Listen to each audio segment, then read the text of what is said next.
Hi అండి, అందరికీ నమస్కారం. ఆహారమృతం ఛానల్కి స్వాగతం. వంకాయ అంటే ఇష్టపడిన వారు చాలా తక్కువ మంది ఉంటారు. కూరగాయల రారాజు కదా మరి అని ఊరికే అనలేదు కదా.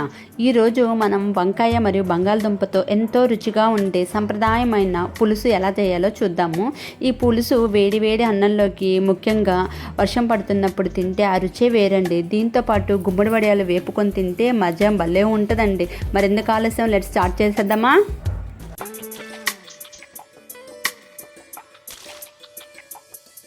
కావాల్సిన పదార్థాలు: వంకాయలు, బంగాళదుంప నేను 3 తీసుకున్నాను అనమాట. పెద్ద నిమ్మకాయ అంత చింతపండు కొంచెం నానబెట్టుకున్నానండి ముందుగా. ఆయిల్, పచ్చిమిర్చి, మెంతులు. పులుసు అనగానే మనకి మెంతులు కావాలి కాబట్టి మెంతులు వేయాలి మెయిన్.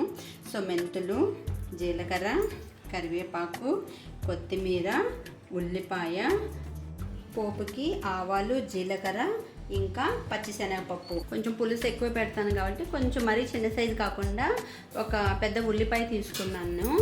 చిన్న చిన్న ముక్కలుగా కట్ చేసేసుకోవాలన్నమాట.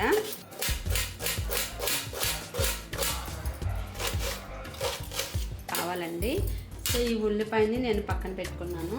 దీన్ని కూడా మనము ఇలాగ పొడవుగా అన్నా ఇలాగా మధ్యలోకి చీలిక పెట్టి ఇలాగన్నా కట్ చేసుకోవచ్చు. లేదు అనేసి అంటే మీ ఇష్టం, చిన్న చిన్న ముక్కలుగా అన్నా కట్ చేసుకోవచ్చు. సో ఈ బంగాళదుంపని ఇలా పీల్ చేసి దీన్ని కొంచెం పెద్ద ముక్కలుగా కట్ చేసుకుంటే బాగుంటుంది. మరి అంటే ఇలా కట్ చేసుకోవడానికి కారణం ఏంటంటే పిల్లలు కూడా ఈజీగా ఇలా తీసుకొని ముక్కను ఇలాగ కొరుక్కొని తినేస్తారనమాట. సో అందుకనేసి దీన్ని ఇలా పొడవుగా కట్ చేశాను. సో దీన్ని ఒకసారి మనం వాష్ చేసుకోవాలి. ఇది దీంట్లో పిండి పదార్థం ఉంటాయి కదా, స్టార్చ్ అనే పిండి పదార్థం ఉంటుంది కదా. సో అవన్నీ మళ్ళీ ఒకసారికి కడిగేసుకోవాలన్నమాట. సో కొద్దిగా ఉప్పు వేస్తున్నాను. ఇలా ఉప్పు వేసి ఉంచితే కొంచెం నల్లపడవన్నమాట. మూకుడు వేడెక్కిన తర్వాత ఆయిల్ వేసేసుకుందాము. సో మూకుడు వేడెక్కిపోయింది కదా, మనము ఆయిల్ వేసేసుకుందాము.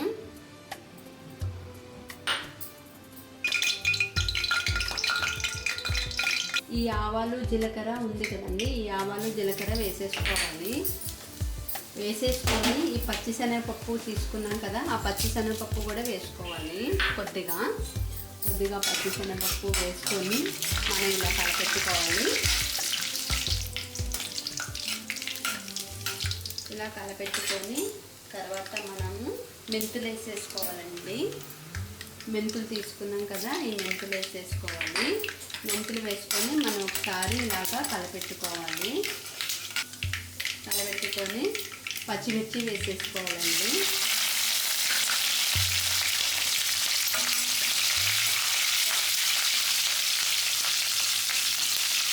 కరివేపాకు తీసుకున్నాం కదండి, ఈ కరివేపాకు కూడా వేసేసుకోవాలి.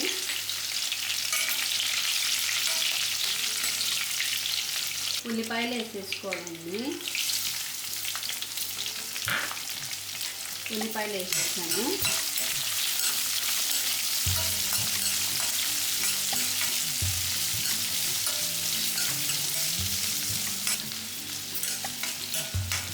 అంటే ఇప్పుడు దీంట్లో అయితే కొంతమంది చెన్నై సైడ్ అయితే మనకి ఇదేస్తారండి, టమోటా వేసుకుంటారు.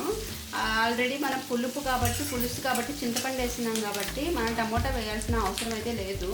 టమోటా వేస్తే ఏంటంటే ఇంకా పులుపు అయిపోద్ది. అందుకనేసి మనం టమోటా వేసుకోవడం లేదు, చింతపండు వేస్తున్నాం కాబట్టి.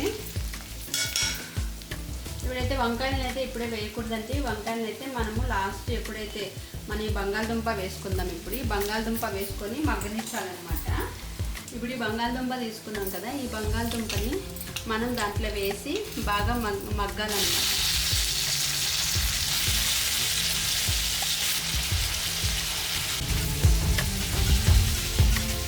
ఇప్పుడు పసుపు వేసేసుకుందాము. పసుపు వేసుకొని ఇలా మగ్గు పెట్టాలన్నమాట.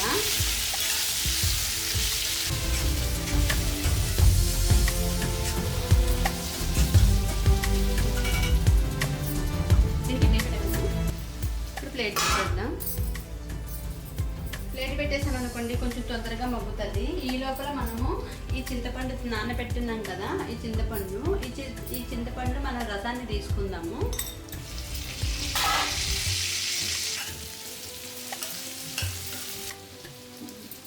దీంతో దీంట్లో కొంత సాల్ట్ అయితే వేసేసుకున్నాను.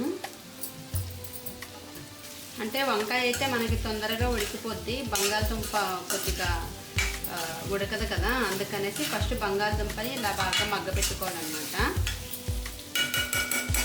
1 నిమిషం ఉంచుదాం ఇలా.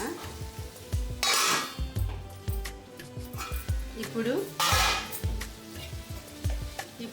కారం వేసేసుకుందామండి. ఇలా కారం ఫస్ట్ ఇలా కొద్దిగా వేస్తాను, తర్వాత కావాలంటే మళ్ళీ వేసుకోవచ్చు. అలానే ఎక్కువ కారం పడిపోతే కష్టమవుతుంది కదండి. సో కారం వేసేసాను.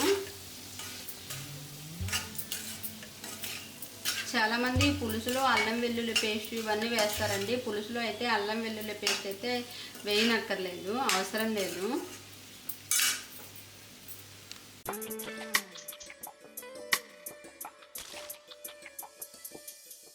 సో ఈ బంగాళదుంపని ఇలా బాగా మనకి మగ్గిన తర్వాత వంకాయ ముక్కలు వేసేసుకుందామండి. ఇప్పుడు మనం ఈ వంకాయ ముక్కల్ని కట్ చేసుకోవాలి.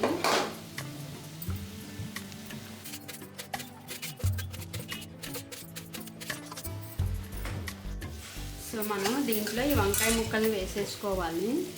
ఇలా వేసేసుకున్నాము.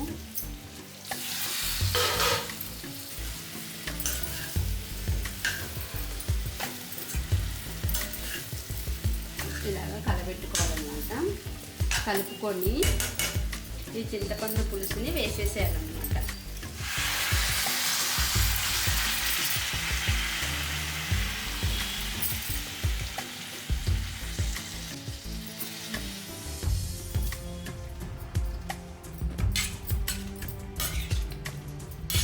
ఇప్పుడు ఈ వంకాయ ముక్కల్ని మనం ఇలాగా కలుపుకోవాలి బాగా.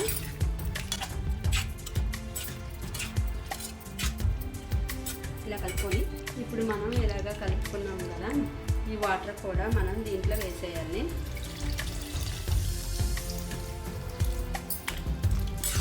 మనం ఒకసారి ఇప్పుడు ఉప్పు చూసుకోవాలన్నమాట. ఉప్పు చూసుకొని పులుపు సరిపోతే మళ్ళీ దాంట్లో వాటర్ వేసుకొని పెట్టుకోవాలి. అంతా ఇప్పుడే ఒకేసారి వేసేసుకోవాలన్నమాట. ఉప్పు కారం పులుపు అన్నీ సరిపోయిందా లేదా అనేసి. కొంచెం మా ఇంట్లో పులుసు ఎక్కువ మందే ఉన్నాను కాబట్టి వేసుకుంటున్నాను. కొంచెం పులుసు కలుపుతున్నాను. దీంట్లో ఉన్న రసమే సరిపోద్ది.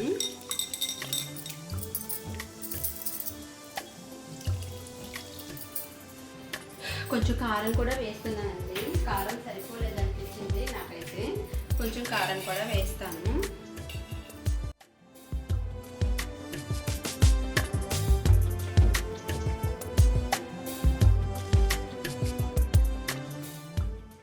కొంచెం ఉప్పు వేస్తానండి, నాకైతే సరిపోలేదనిపించింది.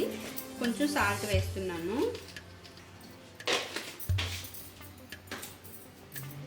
సాల్ట్ వేసి మనం ఒకసారి కలపెట్టుకొని, దీంట్లో ఇష్టం ఉండే వాళ్ళు బెల్లం ముక్క కూడా వేసుకుంటారండి. కొంచెం ఆ పులుపు అన్నీ మిక్స్ అవ్వడానికి, పులుపు తీపి అన్నీ. కానీ నేనైతే బెల్లం వేయడం లేదు. కొంతమంది బెల్లం కూడా వేసుకుంటారనమాట. దీంట్లో బెల్లం వేసుకుంటే అదొక టేస్ట్ ఉంటుంది అనమాట.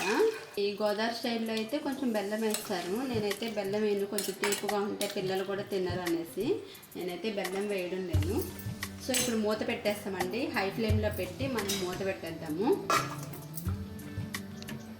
ఇప్పుడు చూద్దాము ఒకసారి మనం.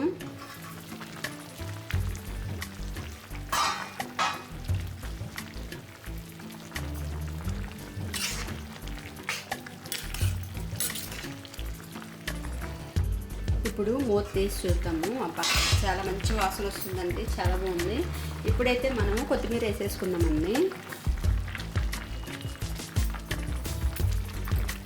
కడిగి పెట్టుకున్నాం కదా, కడిగి పెట్టుకొని వేసుకోవాలన్నమాట కొత్తిమీర.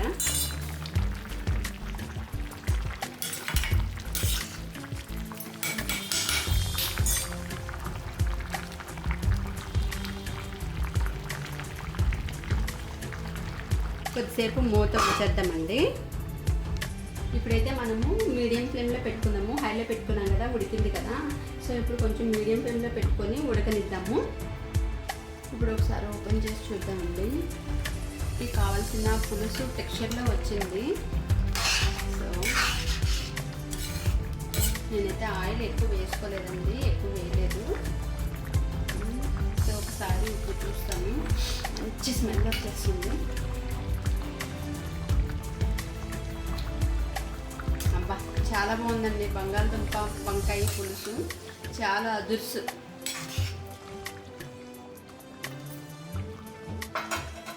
ఇంకా ఆపేసుకుందామండి.